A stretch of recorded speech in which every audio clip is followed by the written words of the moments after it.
Hello, everyone, and welcome back to Character Day. I want to welcome everyone tuning in from all over the globe. We have over 130,000 events today, which is great. All 50 states, 119 countries, all focusing on one subject, character, from all different perspectives. And the new film that we just released today, 30,000 Days, is an 11-minute look at the history of ideas around living a life of meaning and purpose, back from the Greek philosophers through all the different religions to the atheists to education and how it's been coming back.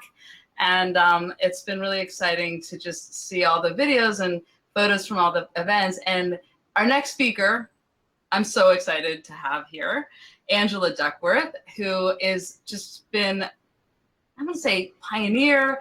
I'm also going to say driving force, reframing the conversation. She's been so fantastic. She is a friend, and I'm going to read your official bio, which is Angela Duckworth is the founder and CEO of Character Lab, a nonprofit whose mission is to advance the science and practice of character development. Angela studies grit, which she really coined and brought back into the universe, and self-control, two attributes that are distinct from IQ and yet powerfully predict success and well-being. A 2013 MacArthur Genius Fellow, Angela has advised the White House, the World Bank, the NBA, NFL teams, Fortune 500 CEOs, and her book, Grit, The Power of Passion and Perseverance, is a New York Times bestseller. Welcome, Angela. Thank you. Can I just say that was the previous White House administration? I just wanted to point that out. Okay. Just saying. Noted. So happy to have you back on. And you know, you really, you kind of taught the world a lot about this word grit, and you have, I would love to hear how your thoughts have changed since you first introduced it. You wrote the book, you do a lot of research on it, so it'd be great to just hear you frame it with your thoughts around grit. Maybe I'll begin with what I haven't changed my mind about, which is, but it's a great question. I'll absolutely tell you what has changed. What hasn't changed is my definition of grit and why I think it's important and interesting as an aspect of character. Grit is having passion for what you do. I mean, loving what you do intrinsically, not because you're forced to, and for a very long time. So not just for a day or a week, but you wake up and it's the next decade and you're still in love with what you do. That's the passion piece. And then perseverance, right? There are people who love what they do, but maybe aren't working in a dedicated way, not trying to get better all the time. So passion and perseverance over a very extended time to do something that's very hard and very meaningful. That's what grit is. And why I think it's important is because I do still believe that it is a predictor of high achievement in really any domain, athletics, music, art, commerce, the political system. And so I think that you need other aspects of character to be a complete person and to be a force for good. You could have a gritty dictator. You could have a, gritty titan of industry who rapes the planet and, devastates everyone in their wake. So I'm not saying grit is all of character, but I do think it's an aspect of character and one aspect of character that's remarkably predictive of high achievement. And I'll just say briefly about what I think is different or where my thinking is being updated. I do think that more and more I, realize that there are these other strengths that are important. And if you only emphasize grit, what are you leaving out? So parents who talk to me about making their 7th grade children more gritty, I worry that they're not thinking as much about kindness or empathy, things that I think at all stages of life in some very real sense are more important than being a gritty high achiever. It's interesting because I think about that a lot in terms of STEM, which, of course, I'm very supportive, especially with girls being encouraged around science and math and engineering and all that. But I feel like it's been at the detriment of the humanities, not just the arts, but the value of the humanities. And whenever something is too focused, there's like this imbalance that goes on. So I like that you're saying that about don't focus on it and not focus on things like kindness and all of those important things. And I think I was thinking of you the other day because I think it was from your book, but I had a parenting moment where my daughter's like, I don't know if I want to do soccer. And I was one of those parents like, what do I do? She's doing it for 3 years, but is she passionate about it? And should I not push on this? And it was like one of those, because I think that is, trying to have a sense of what really gets them alive and then encourage that. But as a parent, how much do you need to kind of push them and say, you can't quit that? Like how long? What are your thoughts about that?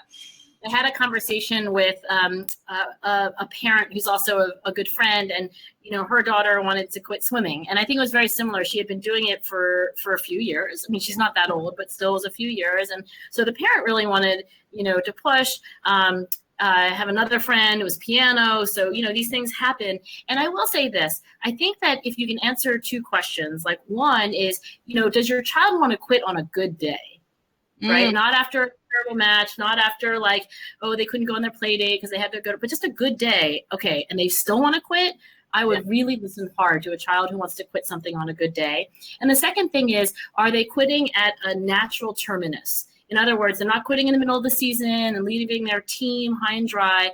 They fulfilled their commitments. They did what they said they were going to do, and they still want to quit.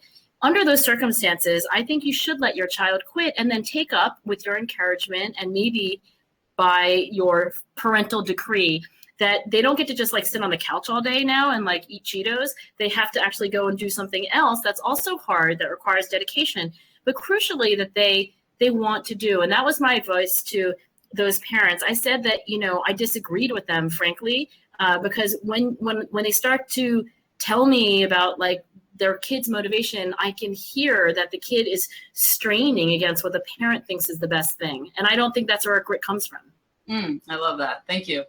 I was just like, that was worth my session. I was struggling with that. What did you do? I want to know what happened after this soccer. I said, if you don't do soccer, then because she was interested in softball, which was my sport as a kid. So I was like, if you don't do soccer, you're still going to do a physical team because team sport is really good for just everything, learning how to be on a team. So you can do softball. And so then that was going to be the plan. And then last week she's like, actually, I want to do soccer. And I was like, okay. So into this, I was wrestling and struggling, but I did what you said, which is if you're not going to do this, that's cool. But let's try to find a sport that you're really excited about. But to that end, and I think even adults too, how do you think people can build a sense of grit or persistence, or as my parents used to call me, very tenacious? Like, you just you stick with you stuff. are really gritty. It is very gritty. It's how do you build that sense in yourself? If you're like, I want to work on my sense of grit, what are exercises or ways to think about that? I think the first question, and it gets you 90% there, not 100%, but 90%, is to ask why you're not. So when I get emails, as I do, from people who talk to me about their grit or very often their lack thereof, I often will just write back and ask, why do you think, right? And there I've given no expert advice. I just want to know. And in that moment of forced reflection, I think so often you do actually have a clue, because the reason why people aren't gritty will differ. I don't think there are an infinite number of reasons. I think there are a few, but it is a list and not just one thing. So maybe you're not interested anymore, right? Maybe there's, So interest is a seed of passion. And if you're not learning something new, I've looked at interviews of athletes, for example, who are like really at the top of their game. And when they retire, often it's because they'll say things like, I got so good, I knew what was going to happen for the rest of the game, from the very beginning. And I think that's the person who's no longer curious. So maybe that's the problem. Or you might introspect and say like, no, I'm learning, but it doesn't feel like meaningful and purposeful, as you said at the beginning of the interview. I think that there's a deep human need to make the world better and to matter in a positive way in the lives of other people. So, maybe you're a hedge fund manager who doesn't feel like their work is meaningful and helping other people, even though you're learning something new and intellectually stimulated. The third thing to look for in yourself is whether you feel discouraged. So it's interesting and it's meaningful, but I just don't feel like I'm getting anywhere. I think that's where a lot of burnout comes from. A lot of teachers who feel like it's interesting and it's meaningful, but they just feel this desperation because they feel like they can't possibly keep working this hard without enough sense of progress. So I think being discouraged is a third reason. And then finally, I do think that there are people who maybe are a little naive about what it takes to be really excellent. So part of being gritty is working every single day to get better and to never truly be satisfied. I think about your work, Tiffany, and like you could have been like, well, peace out. Like I did great work and now I'm just going to ride the wave of my own accomplishments. And you challenge yourself every time I talk to you, you're like doing something new and hard and different.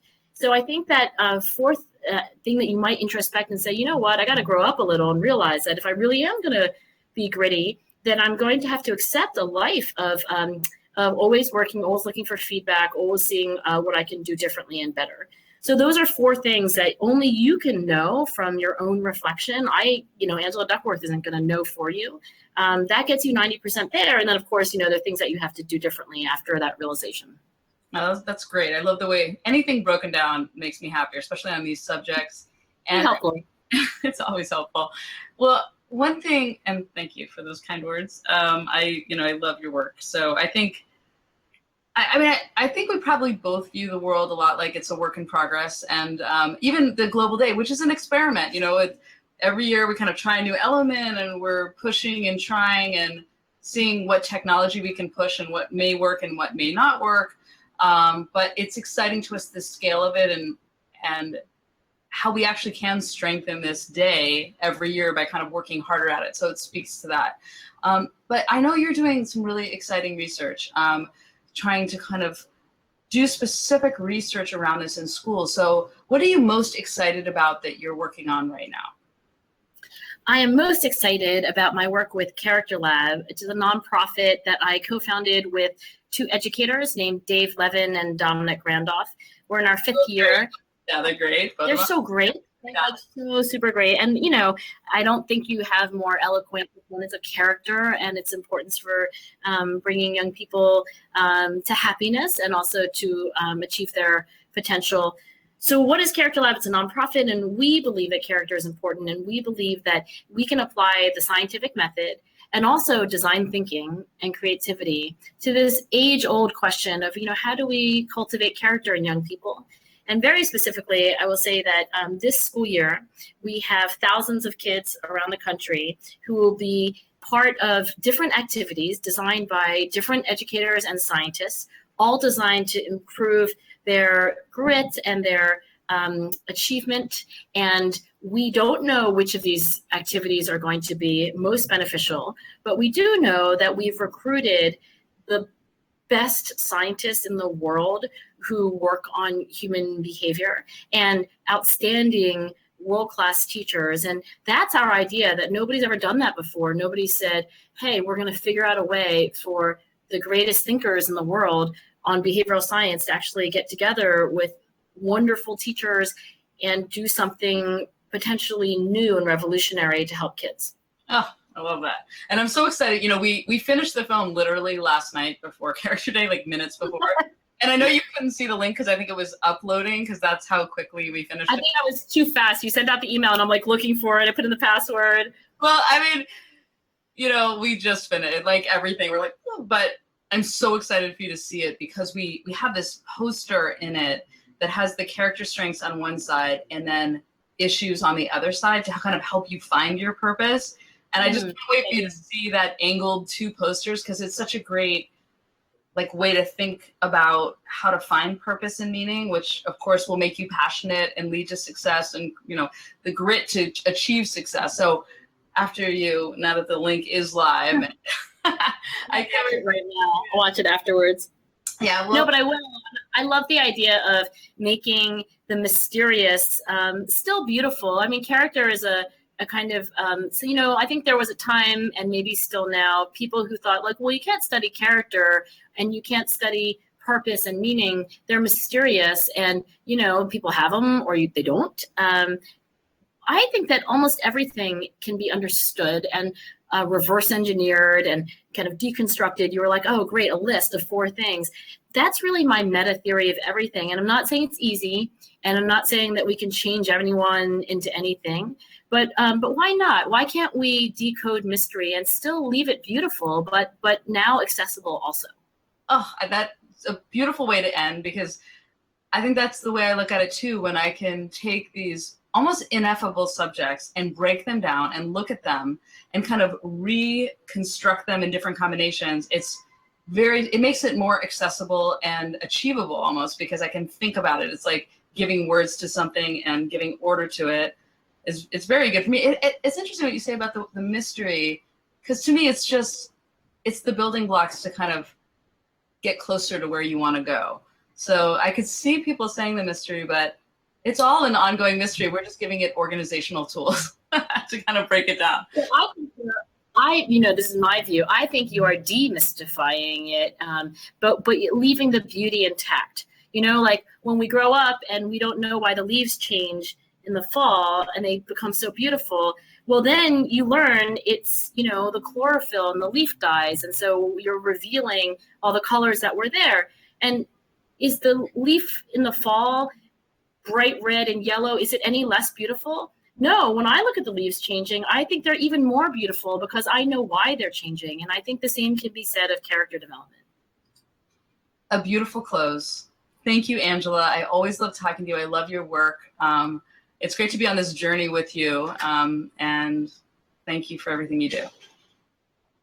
Thank you. I look forward to the rest of this beautiful day. And thank you for having me. Of course. Bye-bye.